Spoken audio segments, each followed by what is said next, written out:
बारिश की हल्की फुहारें चल रही थीं जब पहली बार आरव ने मायरा को कॉलेज की लाइब्रेरी में देखा था। सफेद कुर्ते में भीगी सी बैठी वो लड़की किसी अधूरी कहानी जैसी लग रही थी, जिसे पूरा होने के लिए सिर्फ किसी सच्चे स्पर्श की जरूरत थी। आरव ने बस एक पल देखा, लेकिन दिल उस पल में अटक गया।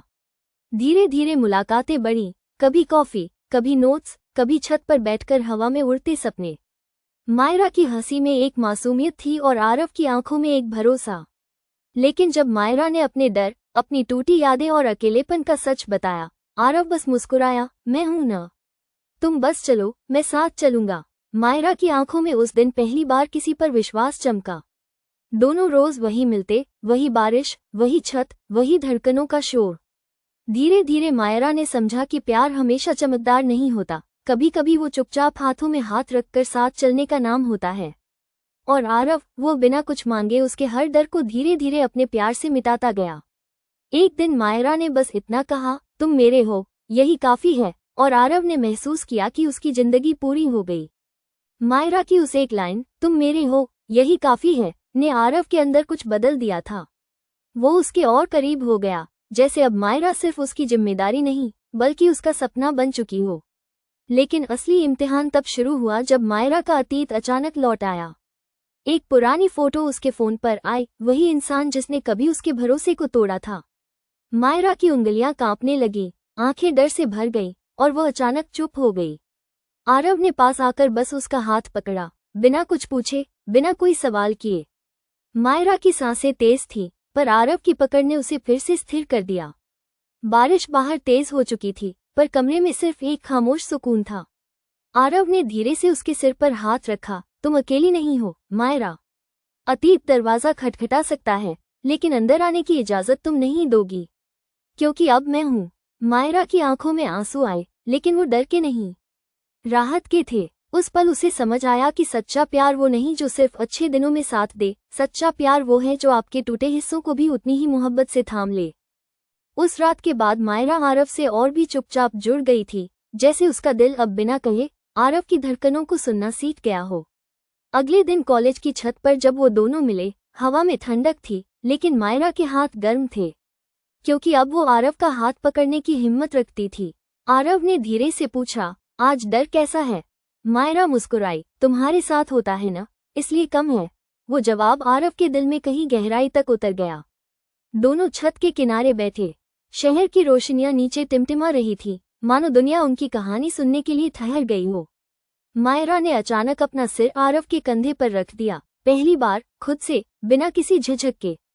आरव ने उसे देखा, और उस एक पल में उसे समझ आ गया कि मायरा अब सिर्फ उसके साथ नहीं, बल्कि उस पर भरोसा करने लगी है।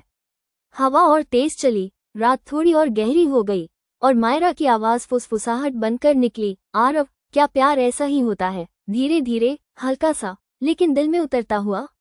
आरव ने मुस्कुराते हुए कहा, नहीं मायरा, असली प्यार अचानक नहीं आता, वो तो धीरे धीरे जड़ें पकड़ता है, और फिर कभी दिल से निकलता नहीं।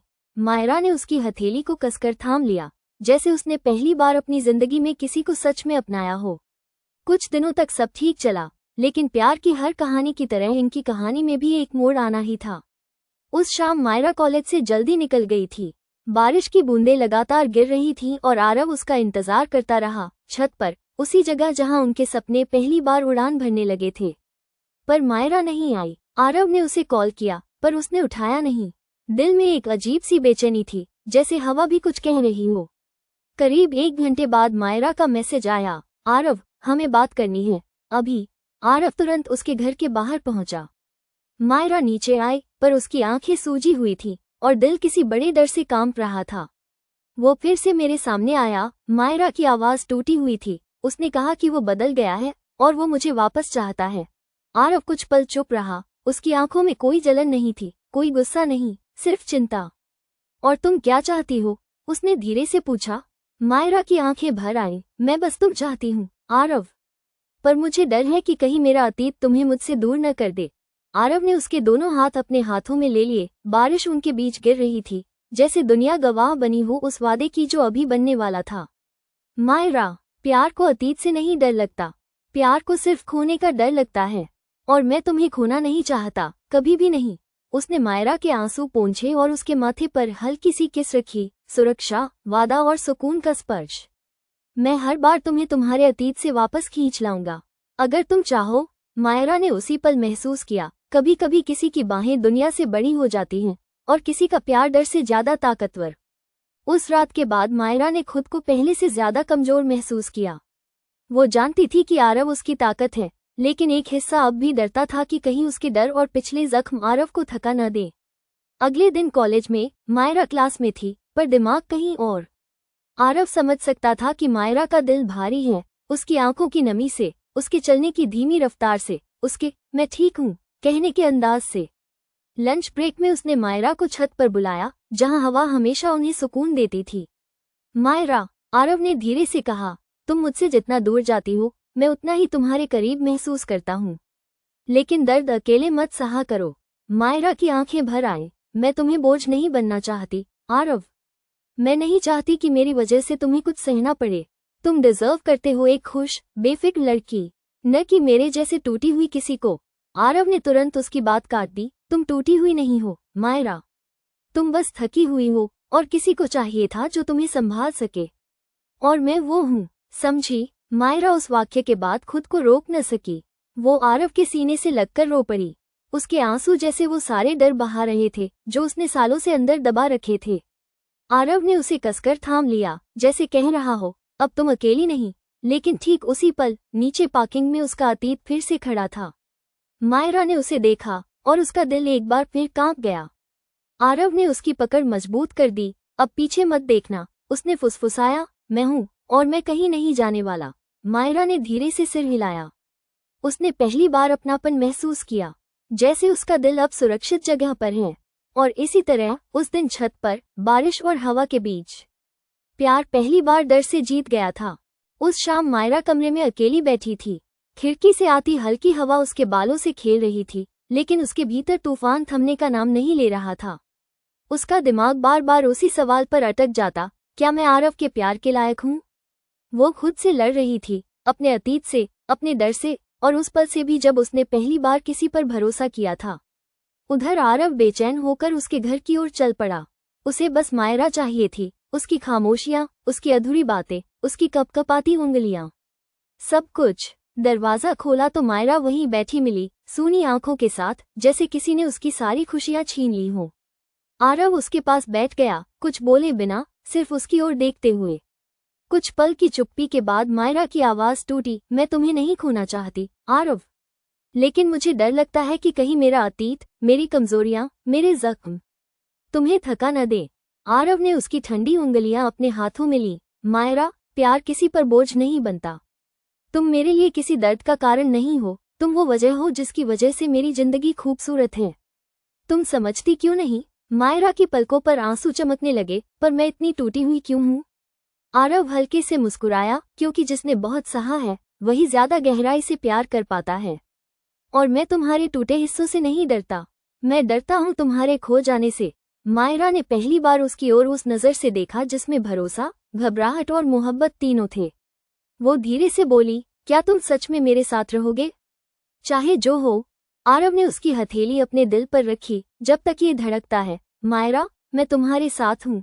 उस पल मायरा ने खुद को उसकी बाहों में समेट लिया, सर रखकर, आंखें बंद करके, जैसे सालों की सजा का आखिरकार अंत हुआ हो। लेकिन ठीक उसी समय सड़क के उस पार उसका अतीत खड़ा सब देख रहा था, आंखों में जलन, चेहरे पर बेचैनी और इरादों में तूफान। और मायरा को पता नहीं था कि उसकी जिंदगी का असली मोड़ अभी शुरू होने वाला है। अगले दिन सुबह की हवा में अजीब सी खामोशी थी, जैसे शहर भी किसी आने वाले तूफान को महसूस कर रहा हो। मायरा क्लास की तरफ चल रही थी, पर उसके कदम हल्के नहीं थे, हर कदम के साथ दिल में डर टकरा रहा था। उसने पिछली रात की शांति को महसूस किया था, लेकिन साथ ही उस छाया को भी, जो सड़क के पार खड़ी थी, वो चेहरा जिसने उसे कभी दर्द दिया था। कॉरिडोर में कदम रखते ही उसे वही शख्स नजर आया। उसकी आंखों में वही पुराना अहंकार, वही जिद, वही दावा, जैसे मायरा उसकी चीज हो। मायरा, मुझे तुमसे बात करनी है, उसने रुखाई से कहा। मायरा कुछ बोलती उससे पहले ही आरव वहां आ गया, एक तेज चाल के साथ, आंखों में साफ गुस्सा और चेहरा बिल्कुल शांत। तुम्हें इसकी जिंदगी में दखल देने का कोई हक नहीं, आरव ने ठंडी आवाज में कहा। वो लड़का हंस पड़ा। तुम मुझे रोकोगे? तुम्हें पता है मैं और मायरा। आरव ने उसे बीच में ही रोक दिया। बस तुम मायरा का अतीत हो, वो जिसमें दर्द था, डर था, मजबूरी थी, लेकिन मैं उसका आज हूँ और उसका कल भी। मायरा के पैर जैसे जम गए। कोई पहली बार उसे इस तरह सहेज कर उसकी तरफ खड़ा होकर बोल रहा था। उस लड़के ने एक कदम और पास आकर कहा, मायरा, तुम जानती हो न कि तुम मेरे बिना। मायरा ने पहली बार उसकी बात बीच में काटी। उसका स्वर कांप रहा था, लेकिन उसके शब्द पत्थर की तरह मजबूत थे। बस अब कभी मेरे पास मत आना। मैं अब तुम्हारी नहीं और कभी थी भी नहीं। मैंने सिर्फ डर में तुम्हें सहा था, प्यार में नहीं। उस लड़के का चेहरा तमतमाया, पर इससे पहले कि वो कुछ और करता, आरव आगे बढ़ गया और मायरा के सामने खड़ा हो गया। अगर एक कदम भी इसकी तरफ बढ़ाया तो मुझसे बुरा कोई नहीं होगा, समझ आया? वो लड़का गुस्से से भरा वहां से चला गया, लेकिन जाते जाते उसकी आंखों में वो आखिरी निगाह थी जिससे साफ था कि बात अभी खत्म नहीं हुई। मायरा के घुटने ढीले पड़ गए। आरव ने तुरंत उसे पकड़ लिया। डर मत, अब हर लड़ाई में लड़ूंगा साथ में। मायरा की आंखों से आंसू बह निकले, लेकिन ये आंसू डर के नहीं थे। ये उन हल्कापन और सुकून के थे जो किसी को पहली बार अपना महसूस होने पर आते हैं। उस दिन मायरा ने अपना सबसे गहरा डर तोड़ दिया। उस टकराव के बाद मायरा बाहर तो शांत दिख रही थी, लेकिन उसके अंदर एक भूकंप चल रहा था। पूरे दिन क्लास में बैठी रही, पर उसकी आंखें बार बार दरवाजे की तरफ जाती, जैसे उसे डर हो कि कहीं उसका अतीत फिर से सामने न खड़ा हो जाए। आरव दूर से उसे देख रहा था। वो समझ रहा था कि मायरा फिर से अपनी ही दुनिया में कैद होने लगी है। ब्रेक में उसने धीरे से मायरा का बैग उठाया और बोला, चलो थोड़ा हवा खाते हैं। वे दोनों कैंपस के पीछे वाले शांत बगीचे में आ बैठे। मायरा की आंखें लाल थीं, आवाज धीमी, आरव, मैं डर गई थी। मुझे लगा कि सब फिर से वैसा ही हो जाएगा। आरव ने उसके कंधे पर हाथ रखा, एक ऐसा स्पर्श जिसमें शब्दों से ज्यादा भरोसा था। मायरा, हर बार अतीत लौटेगा, लेकिन हर बार मैं भी रहूंगा। फर्क बस इतना है कि इस बार तुम अकेली नहीं हो। मायरा चुप रही, फिर उसकी आंखों से आंसू बह निकले, पर पहली बार वो आंसू घुटन के नहीं थे, वो राहत के थे। उसने अपने हाथों से आरव की उंगली थाम ली, हल्के से, जैसे कह रही हो, मुझे संभाल लो, मैं थक गई हूँ। आरव ने उसकी उंगली धीरे से दबाई। तुम थको, टूटो, रो, पर गिरने नहीं दूंगा। उस पल मायरा ने महसूस किया कि आरव सिर्फ उसका सहारा नहीं, उसका घर है। और शायद पहली बार उसने बिना किसी डर के आरव के सीने पर सिर रखकर आंखें बंद कर दी, जैसे उसकी जिंदगी में पहली बार एक शाम ऐसी आई हो जिसमें दर्द नहीं, सिर्फ चैन हो। उस शाम मायरा पहली बार अपने भीतर एक नई ताकत महसूस कर रही थी। आरव के साथ बिताए शांत पलों ने उसके डर को थोड़ा थोड़ा कमजोर कर दिया था। घर जाते समय सड़क की हवा बिल्कुल अलग लग रही थी, हल्की, सुकून भरी, जैसे किसी बोझ से आज़ादी मिल रही हो। लेकिन उसके दिल में एक निर्णय आकार लेने लगा था। वो अब भागना नहीं चाहती थी। उसने तय कर लिया कि उसे अपने अतीत को खुद खत्म करना होगा, वरना वो हमेशा उसकी जिंदगी पर छाया बना रहेगा। अगले दिन कॉलेज में मायरा खुद उस पुराने रिश्ते वाले लड़के के सामने जा खड़ी हुई। आरव दूर से देख रहा था, पर उसके चेहरे पर हैरानी थी, क्योंकि ये मायरा का पहला कदम था, खुद अपने लिए। लड़का मुस्कुराया, वही पुरानी चाल, सोचा था तुम खुद आओगी। मायरा की आवाज हल्की जरूर थी, पर उसके शब्द पत्थर जैसे थे। मैं आई हूँ, लेकिन तुम्हारे साथ जाने के लिए नहीं। मैं बस इतना कहने आई हूँ कि मुझे अब तुमसे कोई डर नहीं। तुम मेरी जिंदगी में कोई जगह नहीं रखते, न पहले रखते थे, न अब रखते हो। वो चौंक गया। तुम सोचती हो वो लड़का, आरव, तुम्हें बचा लेगा? मायरा ने एक गहरी सांस ली। आरव मुझे बचाने नहीं आता, वो बस मेरे साथ खड़ा रहता है। ये फर्क तुम कभी समझ नहीं पाओगे। उधर आरव पीछे खड़ा सब सुन रहा था, उसकी आंखों में गर्व साफ दिख रहा था। लेकिन जैसे ही मायरा मुड़ी, लड़के ने धीरे से कहा, ये बात यही खत्म नहीं हुई। तुम सोच भी नहीं सकती मैं क्या कर सकता हूँ। मायरा एक पल के लिए रुकी, दिल धड़क उठा, लेकिन उसने खुद को संभाला और आगे बढ़ गई। आरव तुरंत उसके पास आया। ठीक हो? मायरा ने गहरी सांस लेते हुए कहा। हाँ, आज मैं खुद ठीक कर रही हूँ। आरव ने हल्की मुस्कान के साथ उसकी तरफ देखा। यही तो चाहा था कि एक दिन तुम अपने लिए खड़ी हो जाओ। लेकिन दोनों को क्या पता था, अतीत की वो आखिरी लाइन सिर्फ धमकी नहीं थी, वो तूफान की शुरुआत थी जो अब उनकी जिंदगी में आने वाला था।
मायरा ने भले ही हिम्मत दिखा दी हो, लेकिन अतीत इतनी आसानी से हार मानने वाला नहीं था।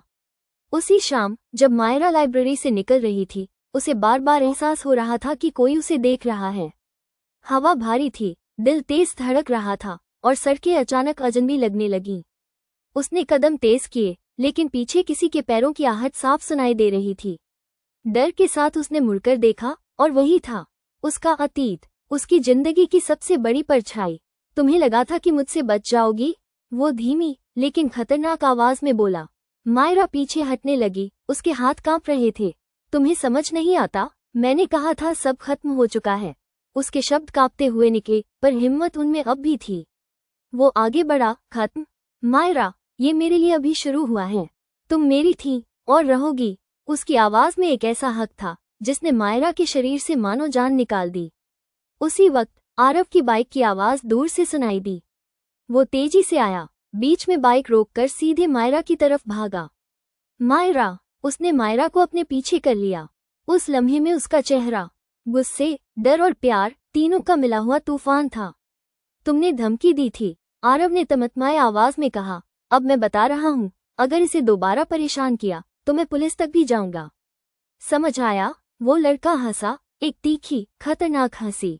तुम नहीं जानते मैं कौन हूँ। तुम्हें लगता है कानून तुम्हें बचा लेगा?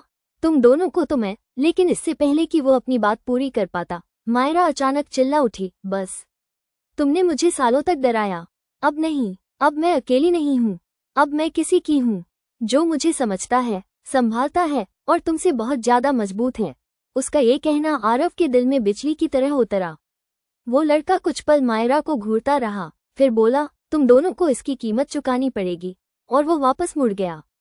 लेकिन जाते जाते उसकी आंखों में जो नजरें थीं, उन्होंने साफ बता दिया, वो लौटकर जरूर आएगा। मायरा की टांगें जवाब दे चुकी थीं। आरव ने उसे थाम लिया, कसकर। मैं हूँ, तुम्हें कुछ नहीं होने दूंगा। मायरा बिखरकर उसके सीने से लग गई। आरव, अगर वो कुछ कर देगा तो? आरव ने उसकी पीठ सहलाते हुए कहा। कुछ नहीं करेगा, क्योंकि अब मैं तुम्हारे साथ खड़ा हूँ, लड़ने के लिए, बचाने के लिए और तुम्हें खुद से भी ज्यादा संभालने के लिए। लेकिन उस रात आरव ने एक फैसला किया, ऐसा फैसला जो उसके और मायरा के रिश्ते को हमेशा के लिए बदल देगा। उस रात आरव बहुत देर तक जागता रहा। मायरा सो चुकी थी, लेकिन उसके चेहरे पर डर अब भी साफ दिखाई दे रहा था, जैसे कोई गहरा घाव जिसे वक्त नहीं बल्कि किसी अपने की हिफाजत ही भर सकती थी। आरव खिड़की के पास खड़ा आसमान की तरफ देख रहा था। बारिश की हल्की बूंदें कांच पर गिर रही थीं और उसके दिमाग में सिर्फ एक ही बात घूम रही थी, मैं मायरा को अब और डरने नहीं दूंगा, चाहे मुझे खुद को ही क्यों न बदलना पड़े। उसी वक्त उसका फोन बजा, एक अनजान नंबर। आरव ने कॉल उठाई और पीछे से वही आवाज आई, दबी, धीमी और खतरनाक। समझ नहीं आया अभी तक? मायरा मेरी थी और मैं उसे वापस ले लूंगा। आरव का खून खौल उठा, पर उसने शांत स्वर में कहा, अगर उसे छूने की कोशिश भी की, मैं तुम्हें खत्म कर दूंगा। ये वादा है। फोन कट गया, लेकिन उस कॉल ने आरव के भीतर आग जला दी।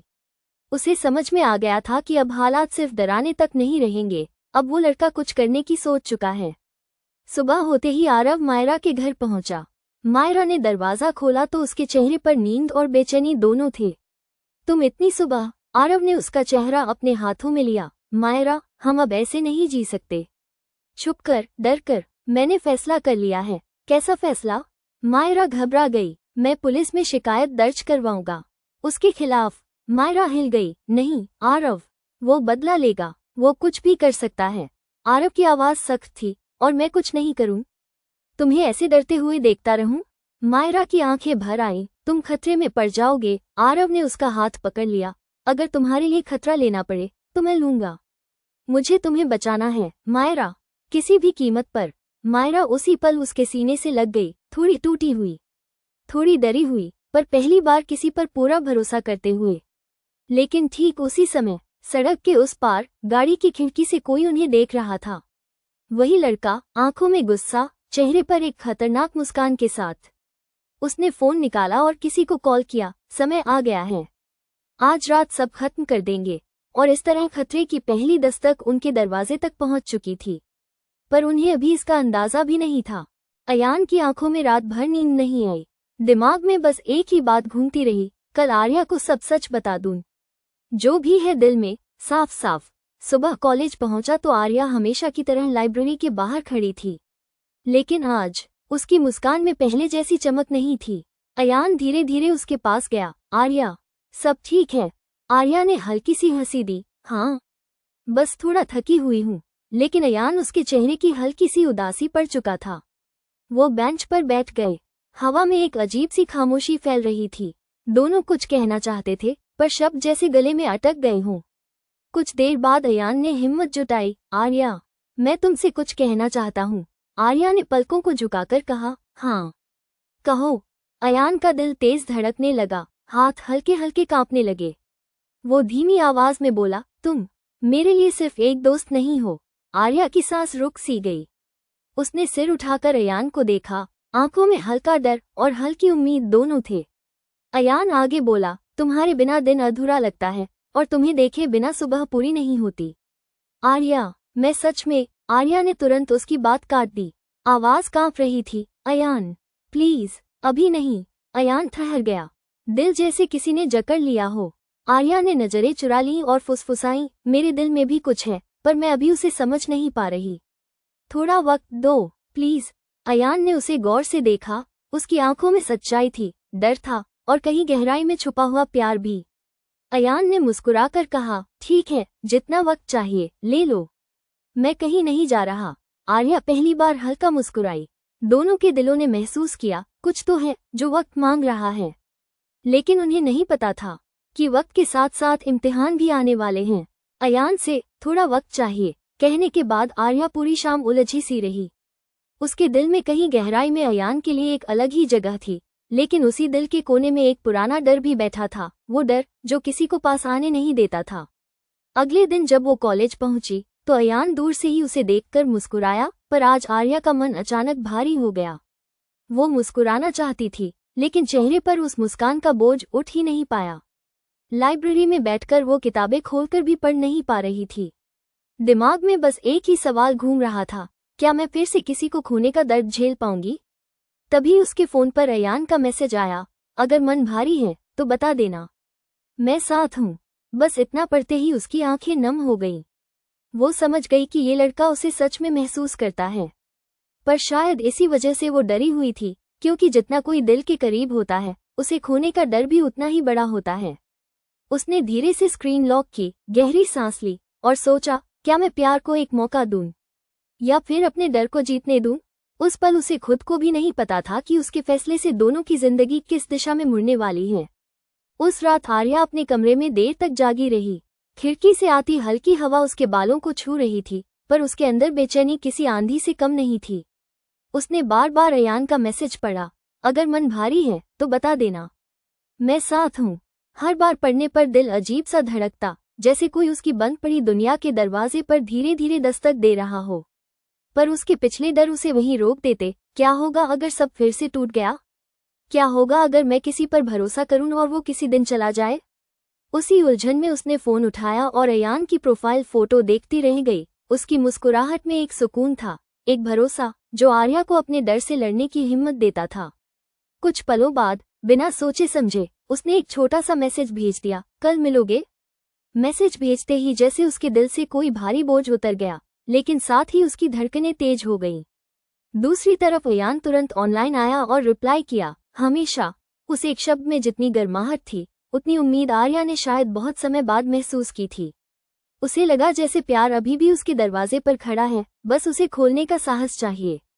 अगले दिन शाम को आर्या कैंपस के पुराने अमलताज पेड़ों के पास पहुंची। सूरज ढल रहा था, हवा में हल्की ठंडक और पत्तों की सरसराहट एक अजीब सा सुकून दे रही थी। वो थोड़ी घबराई हुई थी, हाथ ठंडे, उंगलियां आपस में उलझी हुई।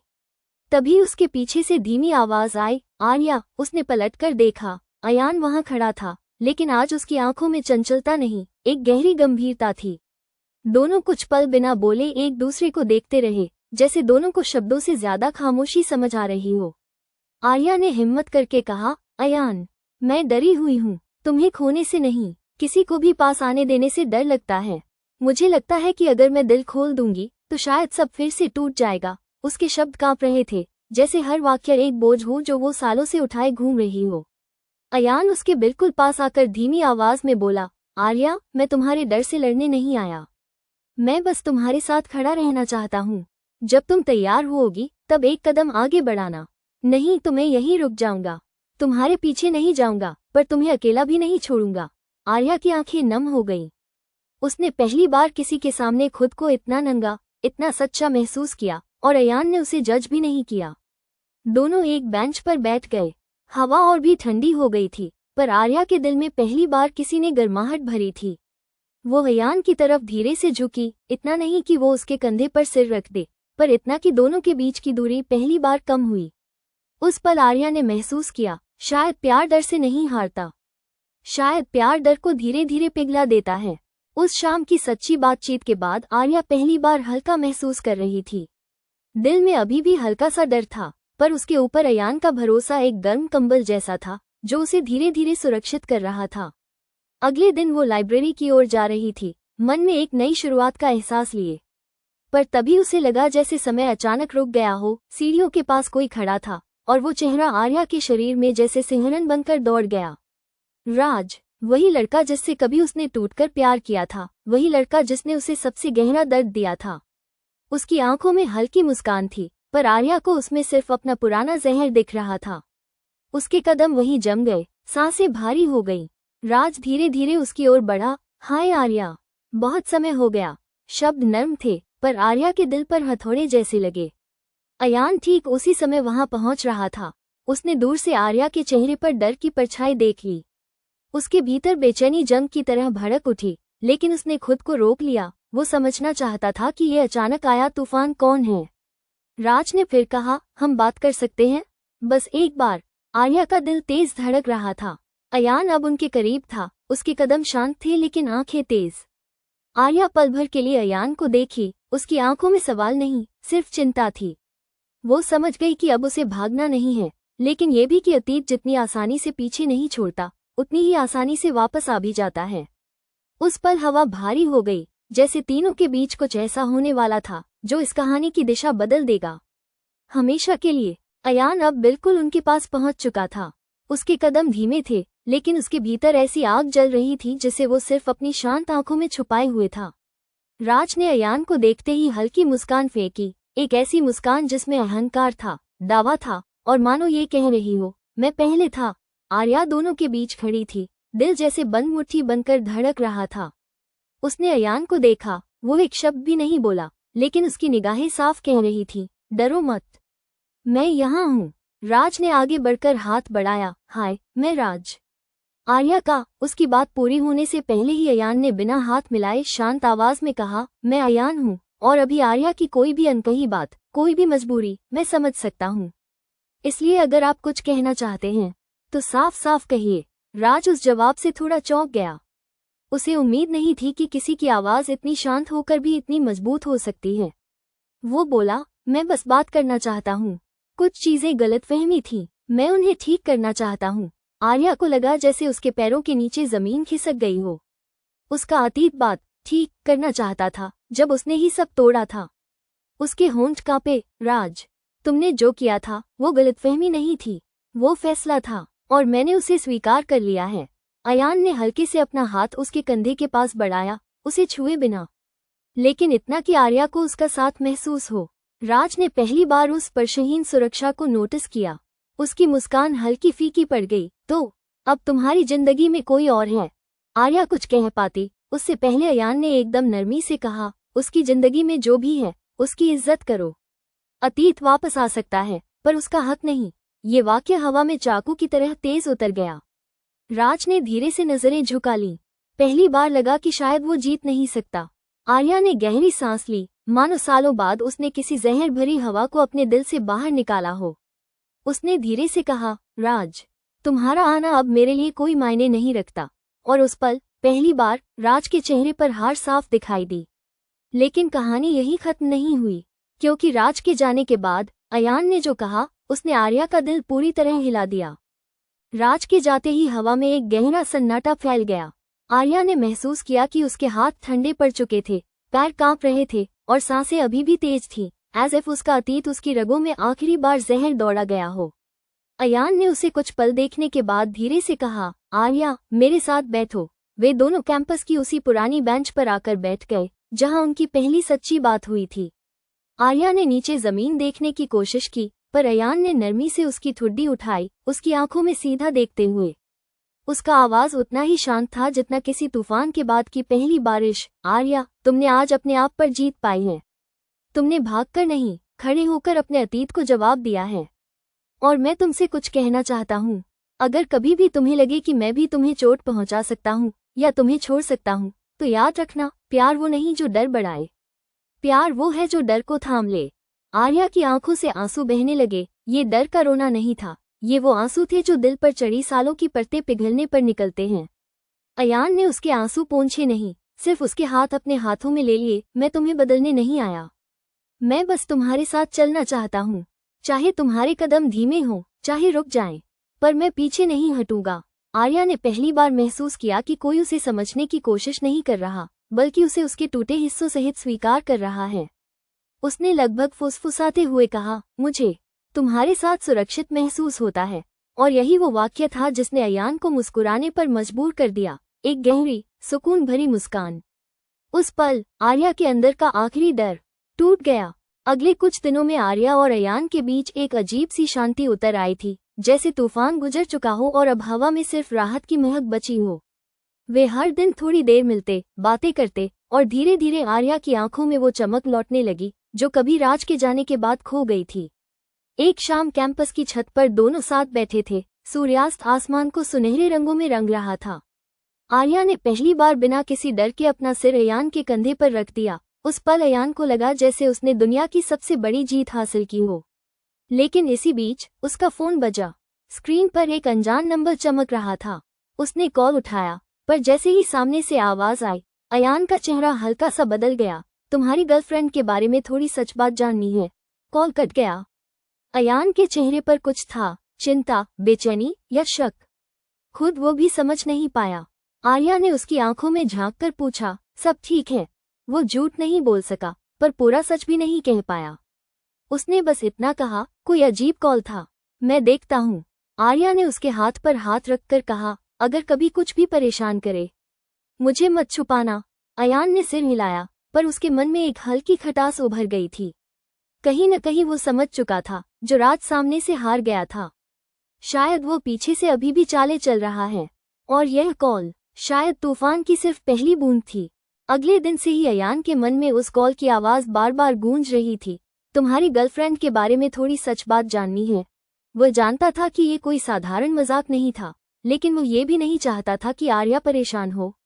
बाहर से वो सामान्य दिखने की कोशिश करता, पर भीतर एक अनजाना डर उसके भरोसे में छोटी छोटी दरारें बना रहा था। कॉलेज में जब आर्या उससे मिलने आई, तो अयान की आंखों में हल्की दूरी थी, जो उसने छुपाने की कोशिश भी की, फिर भी आर्या से नहीं बच पाई। शाम को दोनों कैंपस के गार्डन में बैठे थे। हवा में ठंडक थी, लेकिन आर्या को लगा जैसे आज उनके बीच कुछ और ही ठंडक पैदा हो गई है। उसने धीरे से पूछा, अयान, तुम मुझसे दूर दूर क्यों लग रहे हो? अयान पल भर चुप रहा, फिर बोला, बस कुछ बातें दिमाग में घूम रही हैं। आर्या ने उसकी आंखों में झांककर कहा, वो कॉल की वजह से? अयान चौंक गया, तुम्हें कैसे पता? आर्या ने हल्की सी उदास मुस्कान दी, तुम्हारी खामोशी बहुत कुछ बता देती है। अयान चाहता था कि वो सब साफ कर दे, पर तभी उसका फोन फिर बजा। वही नंबर। इस बार उसने स्पीकर ऑन किया। सामने से धीमी, ठंडी आवाज आई, अयान, तुम्हें पता भी है कि आर्या ने तुमसे क्या छुपाया है? जो राज को भी नहीं बताया था। आर्या का चेहरा सफेद पड़ गया। धड़कनें तेज हो गईं। कॉल कट गई। हवा अचानक भारी हो गई, उस भार की तरह जो सच बोलने और सच छुपाने के बीच लटका रहता है। अयान ने धीरे से पूछा, आर्या, कुछ है जो मुझे जानना चाहिए? ये सवाल उसके दिल पर सीधे वार की तरह लगा।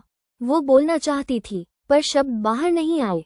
और पहली बार उनके बीच एक ऐसी चुप्पी उतर आई, जिसने कहानी को एक नए मोड़ की तरफ धक्का दे दिया।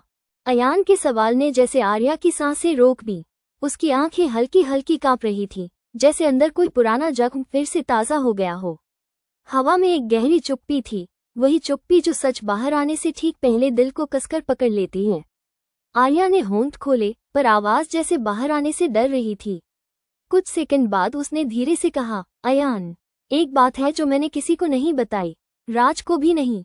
अयान का दिल तेज धड़कने लगा। पर उसकी आंखें नर्म थीं। वो सुनने के लिए तैयार था, पर डर भी रहा था कि कहीं ये सच उसे तोड़ न दे। आर्या ने गहरी सांस ली। मेरी जिंदगी में एक ऐसा समय था जब मैं पूरी तरह टूट चुकी थी। राज के जाने के बाद मैं महीनों तक डिप्रेशन में थी, इतना कि मुझे खुद पर भरोसा नहीं रहा। हर दिन लगता था कि मैं किसी के लिए बोझ हूँ। और उसी दौरान मैंने अपने आप को दुनिया से बिल्कुल काट लिया था। मैं खुद से भी नफरत करने लगी थी। उसकी आवाज़ कांपते कांपते टूटने लगी। मैंने डॉक्टर से मदद ली थी, दवाइयाँ ली, और एक वक्त ऐसा आया था जब मुझे लगा कि शायद मैं कभी सामान्य नहीं हो पाऊंगी। अयान की आंखें हैरानी से फैल गईं, न शक, न गुस्सा, सिर्फ दर्द। लेकिन आर्या अभी खत्म नहीं हुई थी। मैंने तुम्हें ये इसलिए नहीं बताया क्योंकि मुझे लगा, अगर तुम जानोगे कि मैं पहले इतनी टूटी हुई थी तो शायद तुम भी मुझे छोड़ दोगे। उसके ये शब्द सुनते ही अयान का दिल जैसे किसी ने कसकर पकड़ लिया हो। वो एक पल भी चुप नहीं रह सका। वो उसके करीब आया, धीरे से उसके कंधों को थामकर बोला, आर्या, तुम्हारा अतीत तुम्हारी कमजोरी नहीं है, ये तुम्हारी ताकत है। तुम जिंदा हो, तुमने लड़ाई लड़ी, और आज भी इतनी खूबसूरती से मुस्कुराती हो। मैं तुम्हें इसलिए नहीं चाहता क्योंकि तुम परफेक्ट हो, मैं तुम्हें इसलिए चाहता हूँ क्योंकि तुम असली हो। आर्या की आंखों से आंसू बह निकले, लेकिन इस बार ये आंसू शर्म या डर के नहीं थे, ये राहत के थे। वो अयान की बाहों में झुक गई, जैसे सालों का बोझ किसी ने उसके कंधों से उतार दिया हो। और उस पल पहली बार आर्या को लगा, शायद इस बार प्यार सच में उसका अपना है, और इस बार कोई उसे तोड़ने नहीं आएगा। उस शाम जब सारी बातें साफ हो चुकी थीं, आर्या और अयान थोड़ा हल्का महसूस कर रहे थे, जैसे एक बड़ा तूफान गुजर गया हो। लेकिन उन्हें नहीं पता था कि असली झटका अभी बाकी है। अगले दिन अयान को वही अनजान नंबर से एक मैसेज आया, अगर सच जानना है तो पीछे वाले कैंपस में मिलो। अयान पहले तो हिचकिचाया, फिर अकेले ही वहां पहुंच गया। वहां कोई नहीं था, सिर्फ एक बेंच पर कुछ कागज पड़े थे। जैसे ही उसने उन्हें उठाया, उसकी आंखें सख्त हो गईं। वो पुराने मेडिकल रिपोर्ट, काउंसलिंग स्लिप्स और आर्या की दवाइयों की प्रिस्क्रिप्शन थी। वो सब जो सिर्फ आर्या और उसके डॉक्टर को पता था। अयान का गला सूख गया। ये सब किसी के पास आया कैसे? तभी पीछे से किसी की ताली की आवाज आई। वो मुड़ा, राज वहां खड़ा था, चेहरे पर वही पुरानी जहरीली मुस्कान। राज बोला, देखा, उसने तुमसे बहुत कुछ छुपाया है। मैंने सोचा तुम्हें भी पता होना चाहिए कि तुम किस में फंस रहे हो। अयान की आंखों में पहली बार गुस्सा चमका, पर शांत, नियंत्रित, न फटने वाला, बल्कि खतरनाक। तुमने ये सब कैसे पाया? राज कंधे उचकाकर बोला, प्यार किया था उससे, बहुत पास था मैं। उसकी कमजोरियां, उसकी फाइलें सब मेरे पास थीं, और उसने मुझे धोखा दिया। वो किसी और के साथ खुश कैसे हो सकती है? अयान के चेहरे की सारी नरमी पिघल गई। वो एक कदम आगे बढ़ा, तुम्हें लगता है किसी की कमजोरी को पकड़कर तुम उसकी जिंदगी तय कर सकते हो? तुम्हें लगता है कोई लड़की तुम्हारी संपत्ति है? राज का चेहरा तमतमा गया, वो मेरी थी, और तुम जैसे किसी को वो कैसे चुन सकती है? अयान ने कागज जमीन पर फाड़कर फेंक दिए, क्योंकि मैं उसे तोड़ता नहीं, संभालता हूँ। ये कहते ही वो मुड़ा और वहां से चला गया। पीछे राज की आंखों में पहली बार डर उतर आया, क्योंकि वो समझ गया था, इस बार लड़ाई प्यार से नहीं, सच्चाई से हारने वाली है।